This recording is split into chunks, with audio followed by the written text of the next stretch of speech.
বিসমিল্লাহির রহমানির রহিম। মোহাম্মদ কাসিমের সত্য স্বপ্ন।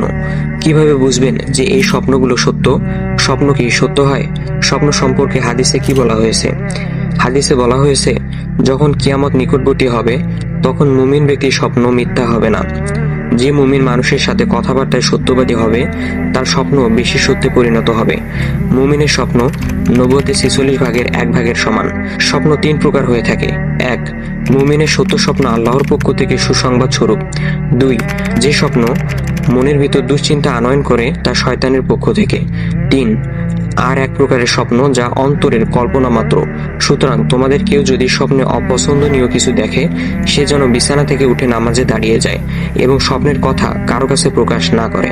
ইবনে আবি হামজা বলেন, আখিরি জমানায় মুমিনের স্বপ্ন সত্য হওয়ার অর্থ এই যে অধিকাংশ সময় স্বপ্নে যা দেখেছে তাই বাস্তবে পরিণত হবে, স্বপ্নের ব্যাখ্যার প্রয়োজন হবে না। শেষ জামানায় স্বপ্ন সত্যে পরিণত হওয়ার কারণ এই যে তখন মুমিন লোকের সংখ্যা কমে যাবে, ফলে সে সময় মুমিন ব্যক্তি কোনো সহযোগী ও সান্ত্বনা দানকারী লোক খুঁজে পাবে না। তাই সত্য স্বপ্নের মাধ্যমে তাদের সান্ত্বনা দেওয়া হবে।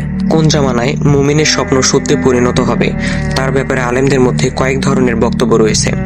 তা হলো, এটি হবে কিয়ামতের পূর্বে যখন ইলমে দ্বীন উঠিয়ে নেওয়া হবে এবং ফিতনা ফাসাদ ও যুদ্ধ বিগ্রহ ব্যাপকভাবে সংগঠিত হবে। আখেরি জামানায় যখন মুমিনের সংখ্যা কমে যাবে এবং কুফর, পাপাচারিতা ও মূর্খতা ছড়িয়ে পড়বে তখন মুমিনের স্বপ্ন সত্যে পরিণত হবে। মুমিন লোকের সংখ্যা কমে যাওয়ার কারণে এক সময় তারা একাকিত্ব অনুভব করবে এবং নিজেদের অসহায় মনে করবে। এজন্য অন্য একজন মুমিনের সাথে বসে কথা বলার এবং মনের ভাব বিনিময় করার মানুষ খুঁজে পাওয়া কঠিন হয়ে যাবে। এমন কঠিন পরিস্থিতিতে স্বপ্নের মাধ্যমে মুমিনদেরকে সান্ত্বনা প্রদান করা হবে। মুহাম্মদ কাসিম কি বিখ্যাত হওয়ার জন্য স্বপ্ন প্রচার করছেন, অথবা তার স্বপ্ন প্রচারের উদ্দেশ্য কি? এ বিষয়ে মোহাম্মদ কাসিম বলেন, আমি নবী সাল্লাল্লাহু আলাইহি সাল্লামের আদেশে 2014 সালের শেষের দিক থেকে স্বপ্নগুলো প্রচার করা শুরু করি। তাছাড়া আমার বয়স এখন 40 বছর পার হয়ে গেছে। আমি এখন বৃদ্ধ হয়ে যাচ্ছি। আমি যদি খ্যাতি অর্জনের জন্য স্বপ্ন প্রচার করতাম তাহলে অনেক কম বয়সে তা করতে পারতাম। আমি শুধু নবী সাল্লাল্লাহু আলাইহি ওয়াসাল্লামের আদেশে স্বপ্নগুলো প্রচার করে থাকি এবং আমরা লক্ষ্য করলে দেখতে পাবো যে মোহাম্মদ কাসিম 10 বছর ধরে স্বপ্ন প্রচার করছেন, কিন্তু বেশিরভাগ মানুষ তাকে অবিশ্বাস করে, তাকে ভণ্ড ও প্রতারক বলে থাকে।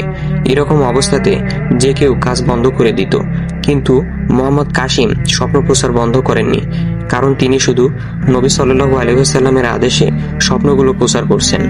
মোহাম্মদ কাসিমের স্বপ্নগুলো কেন সত্য? এ বিষয়ে মোহাম্মদ কাসিম বলেন, এই স্বপ্নগুলো সত্য কারণ শয়তান কখনো শিরক ত্যাগ করতে বলবে না, আল্লাহর রহমত পেতে কি করণীয় তা কখনোই বলবে না। মোহাম্মদ কাসিম আরো বলেন, আমাকে স্বপ্নে বলা হয়েছে যখন আমি ঘুমাই তার পূর্বে যেন 3 কুল পাঠ করি, সূরা ইখলাস, ফালাক, নাস পাঠ করে ঘুমাই, এবং আমি এই আমল অনেক বছর থেকে করে আসছি। তাই এই স্বপ্নগুলো সত্য এবং আল্লাহর পক্ষ থেকে আসে। এই স্বপ্নগুলো শয়তানের পক্ষ থেকে নয়। মোহাম্মদ কাসিম স্বপ্ন দেখেন প্রায় 30 বছর যাবত।